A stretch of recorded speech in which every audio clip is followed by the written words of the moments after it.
salamat akong pinalangga o pinakagwapa na mong isuon si Manangudan. Nalahi akong tingog kay nindot magiging mapagaw ta para sa pagdahig sa Ginoo. O una sa tanan, magandang pasalo alam mo ninyo no, na ako'y mga gamay na mga salita, mga sinultihan nga usahay gyud mo saibit dito ang Tagalog kay sa Manila 28 years naman with me. Kaya, unang-una, nagpasalamat ako sa Panginoon dahil iya ang plano, kabubot ko niya nga makarijin ko inigdapitan. Although, kahapon, daghan kayong mga pamaagi nga temptation, kana naging mga close friend nato, mga batch, dili kayan. Sabi nila, ayaw kan alay pagsimba dito kay talagsaraman kaliri. Unya, ako kung isa na close friend, teacher ko sa Panabo, mo uli na sa siya sa Panabo. So, lakod ka pagka-istorya na kami mga island hopping. Pero tungod kay, pinasahiman ang anak sa Ginoo, the chosen one, pinili, wag dyan ko nisugot. Naalag ko nga, di lagi pwede. Kasi minsan lang ako pupunta dito sa Mindanao, minsan lang kami magbanding-banding, ni manang magkita-kita, tapos naka-promise na po ko niya na mukha-review ko. Sabi, inaratan nga busy ka. Di ko nga, ayaw lagi, murang bugat sa panas. Tapos lagi na. Pero sa tinuon, first time man ko nga nakakita sa inyo, no, nalipay yung kugda ko.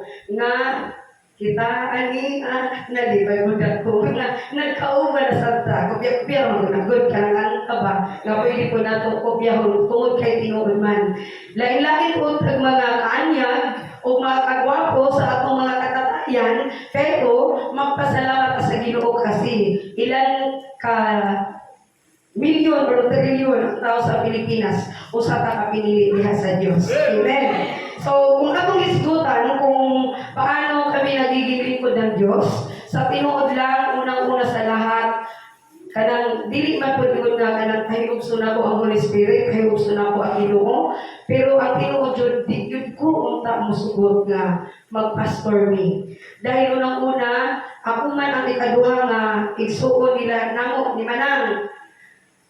Nakita din ako ila ang kinabuhi nga buha pa sa lapas. Nga ang magpastor, mga lagad o Ginoo nga kanang dinugdutay dili kayo lalim. Kay nasinabi na ko sa una, gamay pa ko pero di dyan ako ikalimtan. Maugin na ako ang living testimony nga musimba mi sila ni Manang, sila ni Mimim, gamay pa ko sila ni Rochelle. Musimba gilbi nga kanang wabitaw bugas. Why sudan? Dito pa sila sa labas. Pero nakayon dyan ko nga grabe gay ang favor ng Ginoo sa kay Manong. Ano talaga siya? Very anointed. Very anointed pastor. Very anointed ng lingkod ng Diyos. Kaya nga sa dihang man yung simba na agay Manong, pastor, hindi kayo ka na bugas. Hatagin mo yung bugas. Kunya, ang sudan pagod ako, lambay nga arang kadagbo. Kunya, niyon ko sa akong pagkakaroon na nahampong na ako. Sabi ko, Lord, kung na may mga paraan na dili, naging may mag-apo-apo, durog yun, nagrabe yun, luhod sa Ginoo para makakaon. Ni anak ko nga, di lang ko magpastor, di lang yung magpastor, Lord, kaya di ko lang ganin mo support sa simbahan sa Ginoo. Pero ang ipasinati sa Ginoo namo sa Manila, sa dihang wala kami nitawag sa kanila hindi pa kami nag-respond sa tawag ng Panginoon. Sa totoo lang, ang asawa ko nag-merchandiser, ako naman nag-cashier sa SM. Ang kwarta yun sa iya ang pikaka, 20 pesos regina per week. Pero sa dihang ni sugod mi pagtikang ni sugod mi sa pagsunod sa pagtawag sa Ginoo di lang 20 libo-libo na pag ma-birthday siya may lechon pa kaya nakaingon yun ko nga unahon yun mo pagpangita ang Ginoo tapos usapa po amen, thank you Lord. Ang isa pa favor sa Ginoo, bisan po kami sa Maynila, maraming temptation, pero ang akong dakong ipasalamatan, yung covering ng Panginoon sa iyong mga anak, hindi lang sa amin mag-asawa, kundi sa aming mga anak, grabe yun.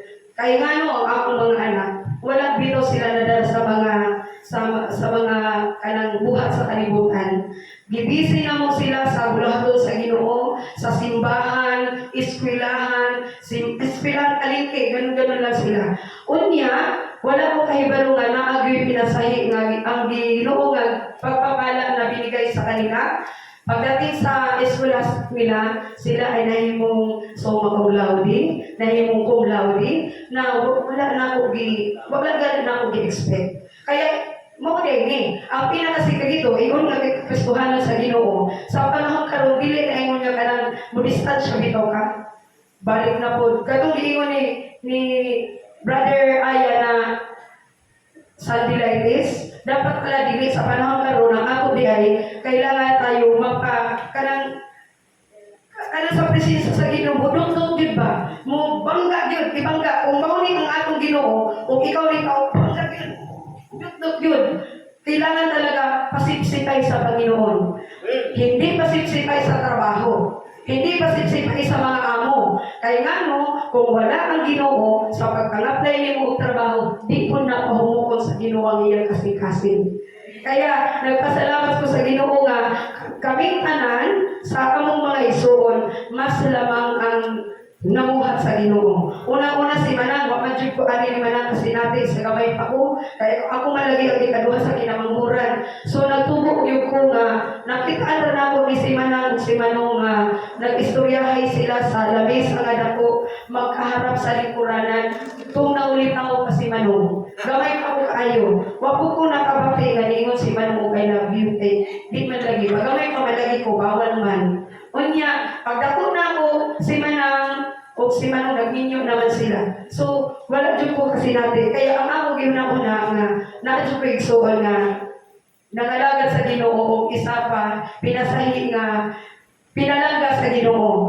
Si Manang, si Mandy, unya, ako, unya si Joel. Kami upat sa among igsuon, gitawag mo sa Ginoo. Alam niyo ba kung bakit ganito ang nangyari sa amin? Ang among nanay sa una, sa dili pa siya Kristiyano, Katoliko siya. Kanang mga tao nga mo, sa ayaw bitaw, ang tawag ni nanay sa una, according to the history of my mother, ang sabi niya, ang iya daw kung itawag na alam ni mga Pentecostal. Karon, ingon ani ang paagi nga na Christian ni, tungod kay doon na may isa kay Isul kasi Manding. Nagkasakit siya niya, namatay gani, namatay daw ba 3 hours ba or 2 hours? Basta na inisuroy na po nga nagsangyaw. Kunya, nihila si nanay. Kunya, kay nauta naman ko siya kung bakit daw umiyak siya. Ang sabi ng nanay ko, ang akong anak wala na. Kunya, ingon si nanay, nakipag-deal siya sa Panginoon. Ingon siya nga, Pastor, kung mabuhi magaling ni inyong anak, mubalhin ko sa inyong tinuuhan. Muna, grabe nung kuyaw nga pagkatawag sa ako sa Panginoon. Ayaw bitaw, huwag ka nga maubod na mahitabo sa inyo. Kay lain kayo, nilid kayo paminahon. Unya, karon sa sindi nilang inampo ay siguro 3 hours ang tag-ampo nila. Si nanay po, ang ampo po ni nanay, ang itawag niya iyang mga santo, mga senior San Vicente, mga gano'n na, huwag magkakaibog santo-santo, kaya nagtubog man lagi ko, kakristuhan namin. Ni tinahawa daw si Mandy, unya nabuhi. Mauna ang hinungdan, naningon si nanay nga, musimba na ko sa inyo. Biyaan na ako ang akong relihiyon. Kaya murag aglipayan, aglipayan si nanay, lourdes ko na siya sa una. Which is, Pilipinista, wala po wala kahibalo mapagtulunan kay. Glory to God, ang iniwan talaga nila nanay o tatay sa amo, dili ingon nga kayamanan, kundi ang iilang iiwan sa amo, kanang faith bitaw. Faith nga, pagtuo nga dili nimo mapalit bisag asa. Nabay may mo ka nga matugag SM, papalitan ko pagtuo. Wag gibaligyan na. Matula kong kaglaingon, papilatan ko pagtuo, wala gyud pagtuo nga gibaligya. Mao gyud na gikabili ni nanay sa ako. Kaya karon glory to God, nagtubo ko kay Kristohanon, nagpasalamat po ko sa Ginoo kay iyaming gigamit. Unya nagpasalamat po ko sa Ginoo kay tuloy-tuloy pa rin ang inyong pagpangalagad. Kaya, isa ka lesson nato ani, kinahanglan talaga mo bangga sa presensya sa Diyos. Kaya kita, kung sa ginagkata, kanang sa presensya mo, ano yun? Dili. Kanang joyful song siya. Sa presensya mo, na nasa iyong salita. Ano nga ba yun? Laban. Di. Babad sa presensya mo, karon bangga sa presensya mo, bangga sa iyong salita, mo bangga kay kamulong yung kasi sa Ginoo. Kaya kung dili ka madudot sa Ginoo, distansya ka. Kapag meron ng halo, na ay demonyo mo musugod. Nga dili gyud ta kabantay. Nakaingon ka nga panalangin, pero ang sulod di ay hila.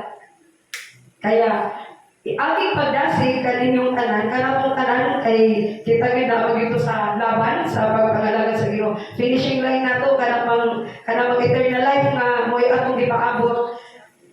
Isang isa sa atin talaga, dasigon yun na to atong kaugalingon.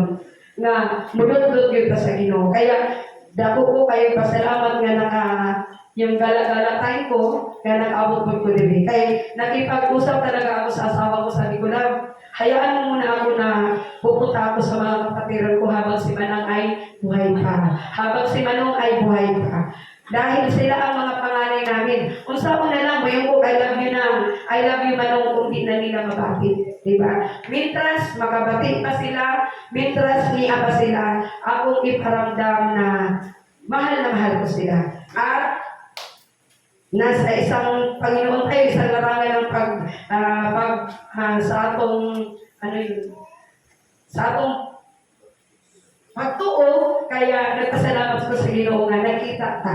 So, sana next year makaabot na ko diri ko sa akong asawa or kaya sa akong pamilya. Kaya glory to God, ang lugog himaya akong ihatag sa akong buhay ng Diyos. Amen.